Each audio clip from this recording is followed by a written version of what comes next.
Hi everybody, welcome to our module on esophageal disorders. We'll start by talking about one of the most common esophageal diseases and one that you are very likely to encounter in your clinical rotations, and that is GERD, which stands for gastroesophageal reflux disease. And GERD happens when gastric juice from the stomach refluxes back into the esophagus, and as you know, gastric juice contains acid, and that acid can be damaging to the lining of the esophagus. And this disorder occurs because of a failure of the lower esophageal sphincter to maintain its closed status and prevent the backflow of acid into the esophagus. There's a decrease in lower esophageal sphincter tone in GERD. The precise mechanism is not well established, and I've bolded the words lower esophageal sphincter because this is very high yield for you to know for your exams. When gastric acid refluxes into the esophagus, it can cause reflux esophagitis, which is inflammation of the epithelial layer of the esophagus. Recall that the esophagus has an epithelial layer made up of stratified squamous epithelial cells as shown in this picture on the slide here. This layer can become inflamed. It can develop erythema, which is redness from increased blood flow, and edema from the inflammation. In addition, erosions of this layer can occur where there's loss of the epithelial layer from the gastric acid. When you perform biopsies in patients with reflux esophagitis, there are some classic histology findings that you should know, especially because these are buzzwords for your exams. So the first thing you should be aware of is that the basal zone of the epithelium can develop hyperplasia. This is the basal zone of the epithelial down here, and it can start to multiply and develop hyperplasia in the setting of exposure to stomach acid. In addition, the lamina propria layer of the esophagus has papilla, not shown on this slide here, which can elongate and begin to extend outward. And then finally, you can see the presence of eosinophils and neutrophils in reflux esophagitis. Now, neutrophils may seem obvious because there's inflammation going on, but eosinophils are somewhat surprising, and they are a characteristic cell that is seen in reflux esophagitis. Normally there are no eosinophils in the mucosal layer of the esophagus, but they can develop in reaction to reflux esophagitis. This will often confuse students because they will think the presence of eosinophils indicates an allergic disorder. There is a rare disorder called eosinophilic esophagitis, which we'll talk about later, but you should know that eosinophils may also occur in the esophagus in response to esophagitis from reflux. Many of the risk factors for GERD are called lifestyle risk factors. Patients who choose to drink too much alcohol or smoke are at increased risk for GERD. Patients who consume lots of caffeine or fatty foods or who are obese are at increased risk for GERD. And then finally, if you have a hiatal hernia of the stomach and the esophagus, which I talk about in the hernia modules, you are at increased risk for GERD. Many of you likely know that the symptoms of GERD are called heartburn. Heartburn is a retrosternal burning sensation in the chest. It classically occurs after meals. It's worse when lying flat, and it can sometimes be worse at night when patients lie down in bed after a big dinner. What many people do not know is that GERD often causes symptoms other than heartburn. It can cause dysphagia. This is from painful esophagitis. It can hurt to swallow. The reflux into the esophagus can also reach the lungs and cause respiratory symptoms. Reflux can enter the respiratory tract. This can cause asthma. Classically, this presents as adult onset asthma. Most patients with asthma have symptoms that begin in childhood. If a patient presents with new asthma in adulthood, one of the things you should think of is that they may have GERD. Patients can also develop a cough and dyspnea related to GERD. And then finally, all that reflux of stomach contents can lead to damage to the enamel of the teeth. Babies can develop reflux because they have an immature lower esophageal sphincter, and babies can't complain of heartburn symptoms like burning in the chest, so instead they will develop vomiting and frequent crying. And many babies have problems where they spit up food and they cry a lot, so often empiric therapy for GERD is attempted to see if it improves the baby's symptoms. We'll talk about medical therapy for GERD in a minute, but first you should know that weight loss is an excellent therapy for GERD. I have had patients who have lost 10 pounds of weight and found their heartburn gets much better. In addition, when you diagnose someone with GERD, you need to have a discussion with them about the common triggers of heartburn. Avoidance of fatty foods and caffeine can help to limit GERD symptoms. So can avoidance of chocolate, spicy foods, carbonated beverages, and finally, peppermint is a classic trigger for GERD. Patients who have severe symptoms can be offered a surgery. It's called a Nissen fundoplication. This is a picture of it shown on the screen here. In this operation, a portion of the stomach is wrapped around the lower esophagus in order to improve the tone of the lower esophageal sphincter. This is reserved for patients who fail medical therapy. The medical therapy I talk about in the module on GI pharmacology, but I'll just briefly review here the two classes of drugs that are commonly used. The first group are the histamine H2 blockers. These are drugs like famotidine and ranitidine and nizanidine and cimetidine. These all block histamine receptors in parietal cells, which decreases the acid content of the stomach, and that can improve GERD symptoms. What's more commonly used in the modern era are the more powerful proton pump inhibitor drugs. These are drugs like omeprazole and pantoprazole and lansoprazole and esomeprazole. These inhibit the potassium hydrogen pump in the parietal cells, and they reduce the acid content in the stomach as well. In addition to heartburn and other GERD symptoms, there are some structural problems that can develop in the esophagus as a result of GERD. These include ulcers in the esophagus, fibrosis, and strictures. They're all potential consequences of GERD. The acid destroys the mucosa, and when this happens, you can develop an ulcer. Eventually, that ulcer can heal and be replaced by fibrous tissue, and the fibrous tissue can obstruct the lumen of the esophagus. That's called a stricture in the esophagus, and that can lead to problems swallowing, which is dysphagia. There's another way the mucosa of the esophagus can get damaged and develop strictures in addition to GERD, and that's from ingestion of lye. And they like to ask you about this on step 1, so let me review this now. Lye are substances that are alkali. They are basic, very different from the acid in the stomach. They usually contain either sodium or potassium hydroxide, both of which are bases. And you can find these in household cleaners and drain openers and many household cleaning products. And they are sometimes ingested accidentally by children. This causes liquefactive necrosis of the esophageal mucosa. There's rapid injury through the mucosa into the wall of the esophagus. Eventually, the lye reaches the stomach, where it's neutralized by the stomach acid, and the child usually recovers. However, later in life, as a result of ingestion of lye, these children can develop strictures in the esophagus, and it's important you know about this, especially for step 1. Back to our discussion of GERD, let's talk about Barrett's esophagus. This is a feared complication of long-standing untreated heartburn because it's a precursor for esophageal cancer. Barrett's esophagus is metaplasia of the esophageal lining. The normally squamous epithelium is converted into intestinal epithelium from long-standing exposure to stomach acid. If we look at this picture on the screen here, there is a point where the esophagus meets the stomach, and that is called the squamocolumnar junction. That's where the squamous epithelium of the esophagus converts to the columnar epithelium seen in the stomach, and that point will begin to move upward in Barrett's esophagus as the mucosa down at the bottom of the esophagus converts to intestinal type mucosa from exposure to acid. On the left side of the screen is a normal esophageal mucosa. It's composed of non-keratinized squamous epithelium. With exposure to stomach acid, it begins to look like this picture on the right, which is a picture of Barrett's esophagus. You can see that there are now crypts present. There are also many goblet cells present. It's described as intestinal mucosa, which is non-ciliated columnar epithelium with the presence of goblet cells. The way Barrett's esophagus is diagnosed is via endoscopy. This involves putting a camera into the esophagus, and what you will see is something like this picture on the screen here. The white mucosa is normal squamous cell epithelium of the esophagus. The red mucosa here is Barrett's esophagus. That is esophageal mucosa that has undergone metaplasia, and if Barrett's is seen, usually regular surveillance endoscopy is done with biopsies to look for carcinoma and try to diagnose and treat esophageal cancer in its earliest stages. The reason the development of Barrett's esophagus is such a concerning finding in patients with GERD is because Barrett's esophagus is a precursor for certain types of esophageal cancer. So let's talk about esophageal cancer now. There are two types, squamous cell and adenocarcinoma, and the risk of both types is increased among smokers. It's a very important risk factor for esophageal cancer. Both types tend to present late with advanced disease and METs, and the classic presentation is progressive dysphagia. Progressive means that the dysphagia starts with solids and progresses to involve liquids as well as the tumor grows. When the tumor is small, there will be dysphagia or difficulty swallowing solids, but liquids can easily get past. As the tumor gets bigger, it begins to obstruct the movement of both solids and liquids. Other symptoms may also occur. Weight loss is a classic symptom, so is hematemesis. Adenocarcinoma is the most common form of esophageal cancer in the United States. And in order to understand how adenocarcinoma develops, you need to appreciate that normally we don't have glandular tissue lining the lumen of our esophagus. Normally we have a squamous epithelium. So in order for adenocarcinoma to occur, a patient needs to have GERD that leads to Barrett's esophagus, and then as we've just discussed, as a component of Barrett's esophagus, glandular epithelium develops lining the esophageal lumen. And so once you have that glandular epithelium, the patient can then go on to develop adenocarcinoma. So if you understand this, it's easy to remember that adenocarcinoma usually occurs in the distal third of the esophagus.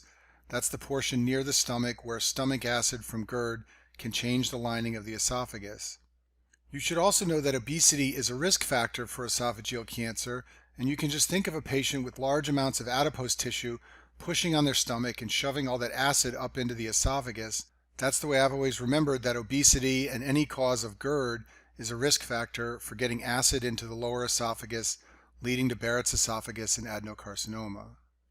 Worldwide, the most common form of esophageal cancer is squamous cell carcinoma, and in contrast to adenocarcinoma, this occurs in the middle or upper esophagus.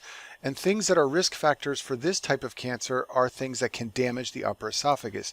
So consuming certain types of food like alcohol or lots of consumption of hot tea, these can damage the mucosa in the upper esophagus, and that can lead to squamous cell carcinoma.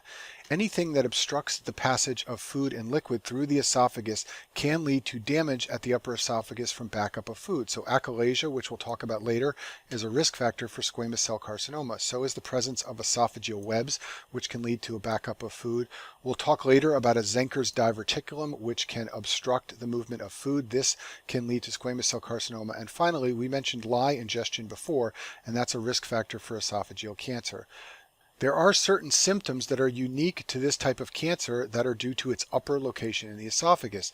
So patients with this type of esophageal cancer tend to develop a hoarse voice, and that's because the recurrent laryngeal nerve can be involved in the upper esophagus. These patients also tend to develop a cough, and that's because of tracheal involvement near the upper esophagus. The lymph nodes where these cancers drain to are going to be different because the lymph nodes for the upper and middle esophagus are different than those that drain the lower esophagus. The upper esophagus is drained to lymph nodes in the neck, like the cervical nodes. If you look at this picture over here, these are the cervical nodes in the neck, and it should make sense to you that the upper esophagus, which is not far away, drains to those lymph nodes. The middle esophagus drains to the chest. It drains to the mediastinal nodes and the tracheobronchial nodes. These are the mediastinal nodes shown here. The tracheobronchial nodes are not shown in this picture. The lower esophagus drains towards the abdomen. That's easy to remember because it's close to the abdomen. So it drains to the celiac nodes near the stomach and the gastric nodes also near the stomach. Earlier, I talked about reflux esophagitis, and reflux is certainly the most common cause of inflammation of the esophagus, but there are other causes, and let's talk about those now. So first of all, certain infectious agents can cause inflammation of the esophagus. Candida can infect the esophagus, especially in patients who are immunocompromised. It causes white membranes to form in the esophagus. This is a picture of a patient with candidiasis in the esophagus. On biopsy, you will see pseudohyphae, which are characteristic of Candida. I talk more about pseudohyphae in the infectious disease modules. HSV1 can infect the esophagus. Usually this virus causes oral herpes, but it can involve the esophagus, and it will lead to punched out ulcers that you can see on endoscopy. And then finally, if you are very immunocompromised, such as aged patients with a CD4 count under 50, you can get esophagitis from cytomegalovirus. Cytomegalovirus characteristically causes linear ulcers in the esophagus on endoscopy. A rare cause of esophagitis is called eosinophilic esophagitis. This is an allergic reaction to an unknown antigen. It's an immune-mediated process, and patients with eosinophilic esophagitis present with dysphagia. They will complain of difficulty swallowing due to esophageal dysfunction. On a biopsy, you will see an eosinophil predominant inflammation, which should make sense to you given the name eosinophilic esophagitis. It's very important to make a diagnosis of eosinophilic esophagitis to exclude other causes, especially GERD. Remember what I told you before, GERD can lead to eosinophils in the esophagus, so you need to exclude GERD before you can make this diagnosis. The classic scenario for a patient with eosinophilic esophagitis is someone who has dysphagia and a poor response to GERD treatment and eosinophils seen on biopsy. That is a patient who may have eosinophilic esophagitis. Moving on to other esophageal disorders, let's talk about achalasia. Achalasia is an inability to relax the lower esophageal sphincter, and if you cannot relax the sphincter, you will not be able to pass food from the esophagus into the stomach. It occurs due to loss of ganglion cells in Auerbach's plexus. It's very high yield to remember this fact for step 1. This plexus, recall, is found in the muscular layer below the submucosa. Often achalasia is an idiopathic disorder. However, you should know that it is associated with chronic Chagas disease. Chagas disease is common in South America. You get infected with Trypanosoma cruzi through the bite of the reduvid bug. I've shown you a picture of reduvid bugs on the screen here to remind you of this. There is an acute Chagas disease, which is a febrile illness, but if you are chronically infected, one of the consequences of that chronic infection can be achalasia and dilatation of the esophagus. The symptoms of achalasia are dysphagia to both solids and liquids. These patients have a closed lower esophageal sphincter, so solids and liquids are unable to pass from the esophagus to the stomach. And contrast this with a partial obstruction due to a tumor. In that situation, solids may get stuck in the esophagus, but liquids will pass normally. That's not the case in achalasia, where you have dysphagia to both solids and liquids. These patients also suffer from bad breath. That's because of accumulation of food in the esophagus. And as I told you before, this chronic accumulation of food can lead to inflammation, and that makes this a risk factor for squamous cell carcinoma of the esophagus. There are a couple of ways to make the diagnosis of achalasia. The first way is to do a barium swallow. If you ask the patient to swallow barium and then you take an X-ray image of their esophagus, the classic finding is called a bird's beak. It's shown in this picture on the right side of the screen here. The esophagus is dilated from the backup of food over time, but the lower esophagus is narrowed down to a point. That's called a bird's beak, and the reason it's narrowed is because that lower esophageal sphincter is tight and closed. Another way to make the diagnosis is by esophageal manometry. This involves using a device that can measure the pressure or tone in the lower esophageal sphincter.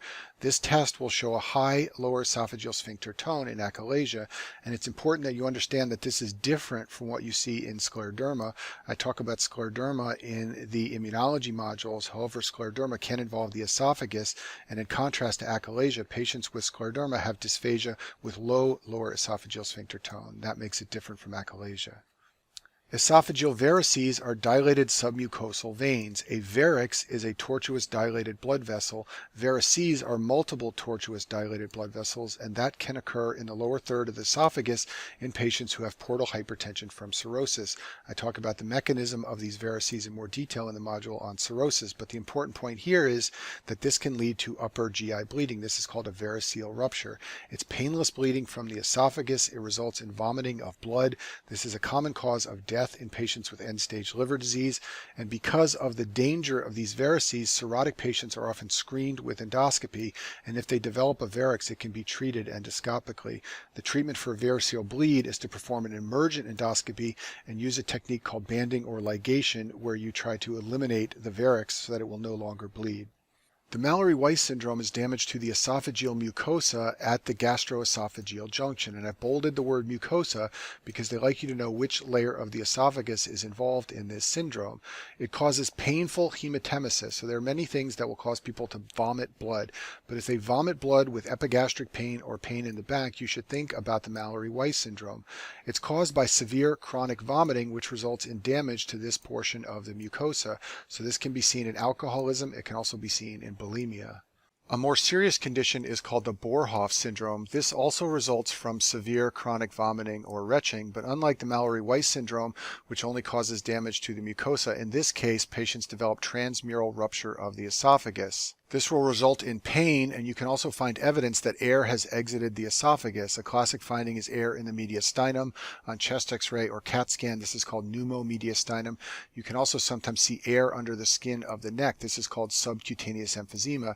Sub-Q emphysema is a physical exam finding. When you press on the skin of the neck, you can feel bubbling and crackling from the air bubbles underneath the skin. If you look at the chest x-ray on the left side of the screen, there's a subtle finding, but there's a black space next to the aorta. That represents air in the mediastinum. You can also see air tracking along the aorta in this CAT scan over on the right side of the screen. Both of these images have evidence of pneumomediastinum, which can result from Boerhaave syndrome. Esophageal webs and rings are extensions or protrusions of the esophageal mucosa into the lumen of the esophagus, and these can obstruct the movement of food and lead to dysphagia. The bottom right side of the screen is a picture of the normal stratified squamous epithelium of the esophagus, and you can imagine that if it extends into the lumen of the esophagus, it could obstruct the movement of food. If we look at a cross-section of the esophagus, a ring is a circumferential extension of that mucosa. A web is some other growth of that mucosa that is not circumferential. Webs are more common in the upper esophagus, rings are more common in the lower esophagus, and both webs and rings carry an increased risk of squamous cell carcinoma, and that's easy to remember if you appreciate that it is the squamous epithelium that is extending into the GI lumen. A Schottky ring is a special type of esophageal ring that occurs at the squamo-columnar junction at the junction with the stomach. It's a common cause of dysphagia to solids. This is a picture of one seen by endoscopy. You can see this ring of mucosa that is extending into the lumen of the esophagus. Because of its location at the junction of the stomach, there's squamous mucosa proximally in these rings and columnar mucosa distally. The Plummer-Vinson syndrome is a rare condition with a poorly understood cause. It presents as a classic triad of iron deficiency anemia, a beefy red tongue, and a presence of an esophageal web. The beefy red tongue is from damage to the mucosa of the tongue and exposure of blood vessels. This is common in middle-aged white women. The last topic I'll discuss in this module is a Zenker's diverticulum. This is a special type of diverticulum that occurs at the junction of the esophagus and the pharynx. It results from protrusion of the mucosa and submucosa layers through the muscular wall of the GI tract. Recall that there are three upper layers to the GI tract. The top one is the mucosa, followed by the submucosa, followed by the muscular layer. A true diverticulum is an outpouching that involves all three layers, and true diverticulum are relatively uncommon. The most important one for you to know is a Meckel's diverticulum, which is a congenital anomaly of the intestines. A Zenker's diverticulum is called a false diverticulum, and this occurs because there's a breakdown in that muscular layer that allows the mucosa and submucosa layers to protrude out through the breakdown in the layer. This creates a diverticulum that does not contain all the layers of the GI tract. It contains only the mucosa and submucosa, and for this reason it is called a false diverticulum and results from a weakness or breakdown in the muscular layer. This commonly results from a chronic swallowing problem related to the cricopharyngeal muscle. This muscle needs to relax to allow food to pass through the esophagus. If it fails to relax properly, it makes it hard to swallow. Patients who have problems with their cricopharyngeal muscle will therefore generate high pressure in the pharynx to try and force food down their esophagus, and this chronic exposure of the mucosa to high pressure can lead to the formation of a diverticulum. The classic location for a Zenker's is a place called Killian's Triangle. This is in the hypopharynx, which is just proximal or just above the upper esophageal sphincter. And Killian's Triangle is located at the cleavage plane between the thyropharyngeus muscle and the cricopharyngeus muscles. If this is the pharynx and the esophagus, the cricopharyngeus muscle tends to wrap around it like this. The thyropharyngeus tends to come down at an angle like this. It forms a triangle in here between the two muscles, and that is called Killian's Triangle. The symptoms of a Zenker's diverticulum include dysphagia. There's a disruption in the normal functioning of the pharynx and the esophagus, and also classically halitosis. This occurs because food gets trapped in the diverticulum and erodes and decays, and this leads to bad breath. To make the diagnosis of a Zenker's diverticulum and also to work up a number of swallowing problems, you can perform a test called a video swallowing study. In a video swallowing study, you use a fluoroscope to take a video of a patient as they swallow solids or liquids. It allows you to visualize solids or liquids moving through the pharynx and into the esophagus. You can do this to work up a number of different swallowing problems. You will often see it done on elderly patients who have had strokes to see if they are still able to safely swallow solids. You can also do it to make the diagnosis of a Zenker's diverticulum. And if you look at this video swallowing study on the screen here, you can see this outpouching in the back of the throat. That is the presence of a Zenker's diverticulum, and the dark liquid material is being picked up by the fluoroscope as collecting in that outpouching, which is a Zenker's diverticulum. And that concludes our module on esophageal disorders.